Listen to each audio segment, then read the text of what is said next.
Happy Friday, Brian Manning here with your weekly update. Let's get right to it like we always do. Let's see. So Monday of this week, for the first time ever, we had a prior Fed president, Ben Bernanke, criticize the current Fed president, Jerome Powell.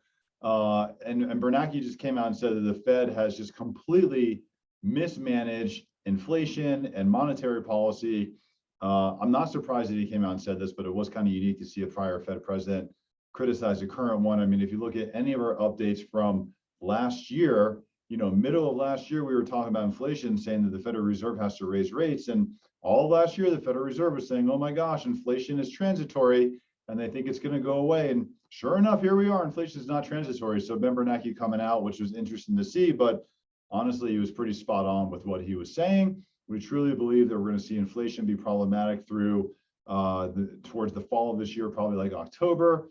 Federal Reserve is going to keep hiking rates, but we also think we're going to see a sharp decline in mortgage rates in Q1 of 2023, just based on recessionary pressures and the Federal Reserve hiking rates. So we'll have to wait and see what happens, but that's kind of our prediction.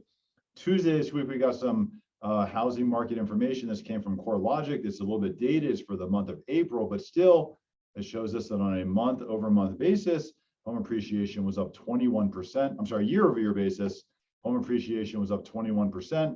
On a month-over-month basis, home appreciation was up 2.6%. So really strong numbers. We definitely anticipate seeing this slowdown. We've been hoping for a slowdown for quite a while. Like we've said so many times that these numbers are not sustainable. 21% appreciation is just, it's crazy. It's out of control. You can't sustain those numbers. It doesn't mean we're pulling into a bubble. It doesn't mean we're going to see a collapse in the real estate market.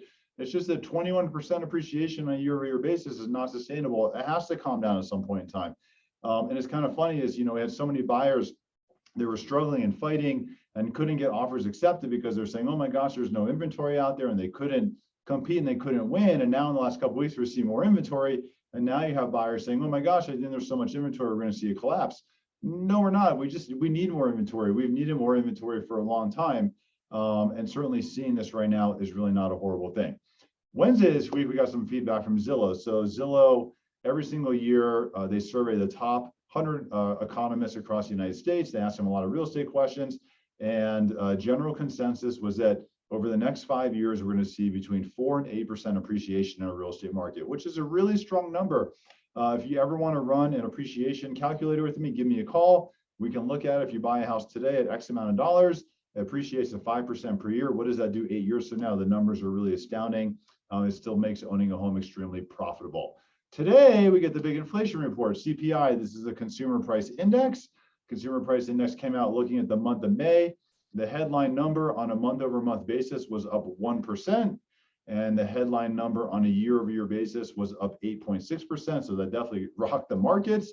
We really look more closely at the core rate of inflation. The core rate strips out volatile items such as food and energy. And if we look at the core rate of inflation on a month-over-month basis, it increased by 0.6%.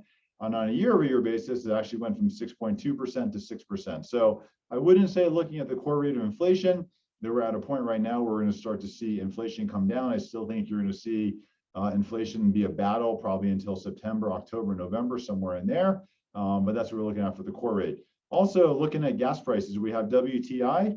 WTI looks at the cost of a barrel per gas right now. That's at $121 per barrel. If you look at what WTI sells for, and you look at the refinement process that has to go through, the delivery process, the resale process to consumers, right now that's telling us that gas is really working its way up to about $5.18 a barrel. So we're going to continue to see some inflationary pressure there as well. And one last thing on inflation is if we look at airfare, and this is really probably a result of fuel costs as well, airfare on a month-over-month basis is up 13%, and on a year-over-year basis up 38%. If you've been looking at plane tickets to go anywhere this summer, fall, winter, et cetera, you know the cost of flying anywhere is crazy.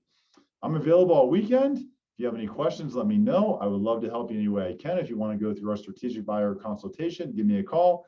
Call me on my cell phone, text me. Happy Friday. Have a great day.